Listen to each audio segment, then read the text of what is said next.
By making this statement, I am putting myself at great risk because on November 4th, Project Veritas came under attack. I awoke to the news that apartments and homes of Project Veritas journalists, or former journalists, had been raided by FBI agents.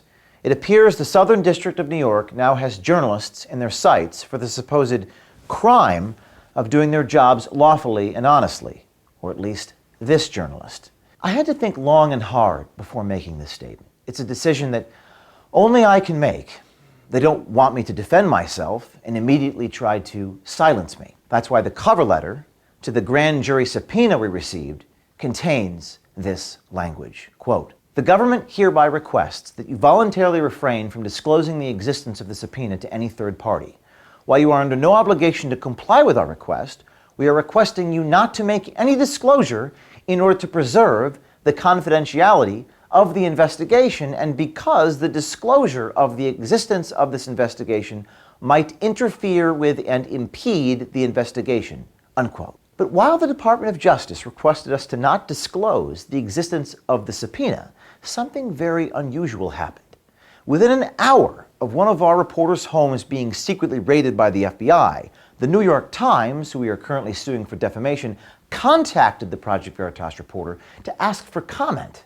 We do not know how the New York Times was aware of the execution of a search warrant at our reporter's home or the subject matter of the search warrant, as a grand jury investigation is secret. The FBI took materials of current former Project Veritas journalists, despite the fact that our legal team previously contacted the Department of Justice and voluntarily conveyed unassailable facts that demonstrate Project Veritas's lack of involvement in criminal activity and or criminal intent. Like any reporter, we regularly deal with the receipt of source information and take steps to verify its authenticity, legality, and newsworthiness. Our efforts were the stuff of responsible, ethical journalism, and we are in no doubt that Project Veritas acted properly at each and every step. However, it appears journalism itself may now be on trial. Late last year, we were approached by tipsters claiming they had a copy of Ashley Biden's diary. We had never met or heard of the tipsters.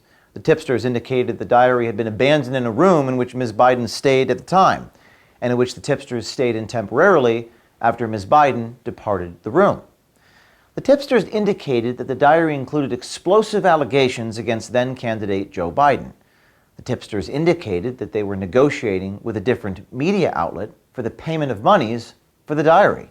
The tipsters were represented by attorneys who handled the negotiations with Project Veritas. We investigated the claims provided to us, as journalists do. We took steps to corroborate the authenticity of the diary. At the end of the day, we made the ethical decision that because, in part, we could not determine if the diary was real, if the diary in fact belonged to Ashley Biden, or if the contents of the diary occurred, we could not publish the diary and any part thereof. We attempted to return the diary to an attorney representing Ms. Biden, but that attorney refused to authenticate it.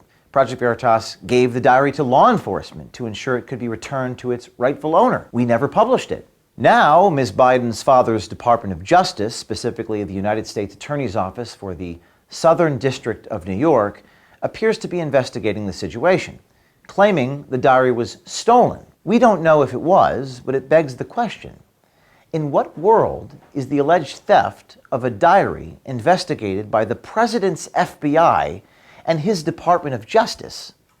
A diary.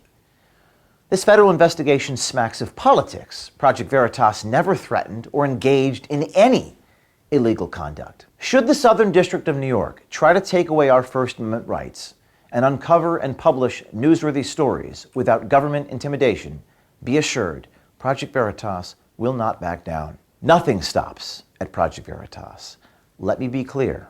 Our mission is to serve the public's right to know by illuminating, revealing, exposing information others wish to hide for the wrong reasons. To quote Lord Acton, we believe everything kept in secret degenerates.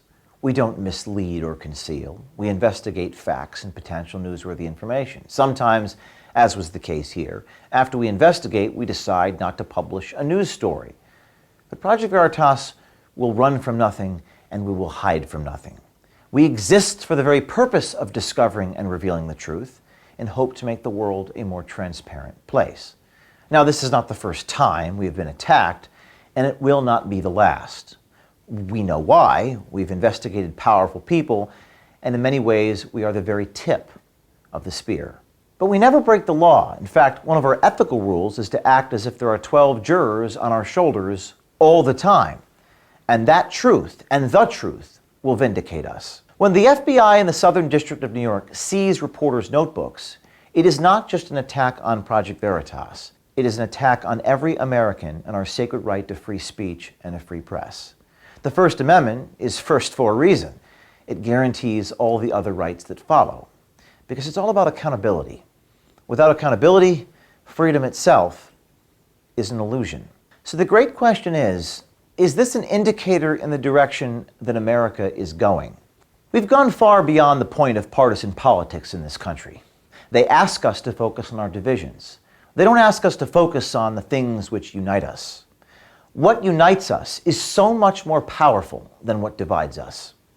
The First Amendment doesn't just matter to people on one side, it matters to people on all sides.